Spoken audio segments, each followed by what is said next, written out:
నా యేసోపు ఆమె చేతుల నుండి పారిపోయాడు. దేవుడు మహిమ గల దేవుడు కాబట్టి, మన దేవుడు రోషము కలిగిన దేవుడు కాబట్టి, మన దేవుడు పాపము లేనివాడు కాబట్టి యేసోపు పారిపోయాడు. ఉగ్రత నుండి దేవుడు తప్పించాడు, పాపము నుంచి తప్పించాడు, బంధకముల నుండి తప్పించాడు. నిన్ను నన్ను కూడా తప్పించే దేవుడు. మనము పాపమును అసహించుకోవాలి. మన శరీరాన్ని మనము అసహించుకోవాలి. ఈ శరీరము నాది కాదు, ఈ శరీరము నా దేవునిది. నా ఆలోచనలు నావి కావు, నా దేవునివి. సొలొమోనా, నీకేం కావాలో కోరుకో. ప్రభువా, నాకేమీ అక్కర్లేదు. ఈ ప్రపంచాన్ని శాసించగల జ్ఞానాన్ని అనుగ్రహించు. ఈ మనుషులను ఎలా తీర్పు తీర్చాలో అటువంటి జ్ఞానమును అనుగ్రహించు. ఐశ్వర్య కానీ ఘనత కానీ ఏమీ నాకు అక్కర్లేదు ప్రభు. దానికంటే 1000 రెట్లు దేవుడు సొలొమోనుకి జ్ఞానాన్ని అనుగ్రహించాడు. దేవుడు అడిగాడు, సొలొమోన్ని అడిగాడు, ఏం కావాలో కోరుకో. ఈరోజు దేవుడు నిన్ను నన్ను అడుగుతున్నాడు, నీకేం కావాలో కోరుకో. నేనంటాను, ప్రభువా, నా జీవితంలో, నా కుటుంబముతో, నా సంఘముతో నీ సన్నిధిలో మమ్మల్ని కనబడినము.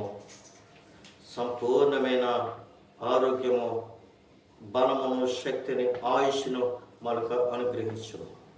మా జీవితకాలం అంతా కూడా నేను మహిమపరుస్తాను ప్రభు అని దేవుని వేడుకుంటూ ఉంటాను.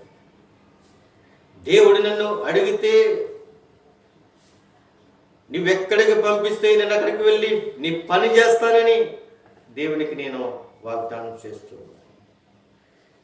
ఎక్కడికి పంపించేటప్పటికి ఆయన ఏ పని చెప్తే ఆ పని నేను చేస్తాను. దరిద్రుడైన నన్ను, పెంట కుప్పలో ఉన్న నన్ను ఉన్నతమైన స్థానంలో నిలబెట్టింది నా దేవుడు. ప్రజల కాదు, గ్రామం కాదు, దేశం కాదు, అధికారులు కాదు నన్ను ఈ విధంగా నిలబెట్టింది. నా దేవుడు నన్ను ఇట్టి విధంగా నిలబెట్టాడు. ఇక నా దేవుడికి ఏమిటి బాగు? అందుకే అంటున్నాడు దావీదు, అంటున్నాడు, నా దేవుడు, నా దేవుడు అని చెప్తూ, నేను ఆశ్రయించి ఉన్న నా దుర్గము, కీర్తనీయుడైన యెహోవాకు నేను మొర్ర పెట్టగా ఆయన నా శత్రువుల చేతిలో నుండి నన్ను రక్షించును. మరణ పాశములు నన్ను చుట్టుకొనగను. భక్తిహీనులు వరదలు పొరుల వలె నా మీదకి పడి బెదిరింపగను. పాతాల పాశములు నన్ను అరిగట్టినను. మరణపు ఊరులు నన్ను ఆవరింపగను. నా శ్రమలో నేను యెహోవాకు మొర్ర పెట్టిని, నా దేవునికి ప్రార్థన చేసి తిని. ఆయన తన ఆలయములో ఆలకించి నా ప్రార్థన అంగీకరించెను. నా మొర్ర ఆయన సన్నిధిని చేరి ఆయన చెవులు జోచెను. ప్రియమైన దేవునికి బిడ్డలారా, ఎన్ని ఆపదలు వెంటాడినా గాని నేను మొర్ర పెడుతూ మానను అని దావీదు అంటున్నాడు. ప్రియమైన దేవునికి బిడ్డలారా, ఆయన మహిమగల దేవుడు. ఆయన అంటున్నాడు, దేవుని కాపుదల మంచిది. దేవుని కాపుదల మంచిదండి. దేవుని కాపుదల లేకపోతే ఈ రోజుని ఇలాగ మనం కూర్చోలేము కూడా. ఈ రోజుని శోధన వచ్చిందని, బాధ వచ్చిందని, గాయాలు పడ్డాయని మనము దేవుణ్ణి అవమానపరచుకుండగా, దేవుడు మనల్ని శోధించడం కొరకే. ఎందుకనంటే దేవునికి దూరమైపోతున్నామేమో అని ఆయనకి భయం. మన పిల్లలు మనకి ఎలాగైతే దూరం అయిపోతున్నారేమో అని భయపడుతూ వాళ్ళని ఎలాగైతే పెంచుతున్నామో, అలాగే ఆయన పిల్లలమైన మనల్ని మనం ఎక్కడ తప్పికిపోతామో అని చిన్న చిన్న సమస్యలు పెట్టి ఆయన మనల్ని లాక్కుంటున్నాడు. చిన్న చిన్న సమస్యలు పెట్టి, పెద్ద సమస్య కాదు, చిన్న చిన్న సమస్యలు పెట్టి ఆయన పిల్లలమైన మనల్ని ఆయన యొక్క హక్కున చేర్చుకుంటూ ఉన్నాడు. ఈ వాక్యము చదువున్నప్పుడు నాకు ఎంత తృప్తిగా అనిపించిందో తెలుసా? నిజమే, మనం ఎక్కడ తొట్టులు పోతామో, ఎక్కడ పడిపోతామో, ఎక్కడ జారిపోతామో, ఎక్కడ కుచ్చడబడిపోతామో అని దేవుడు అనుక్షణము భయపడుతూ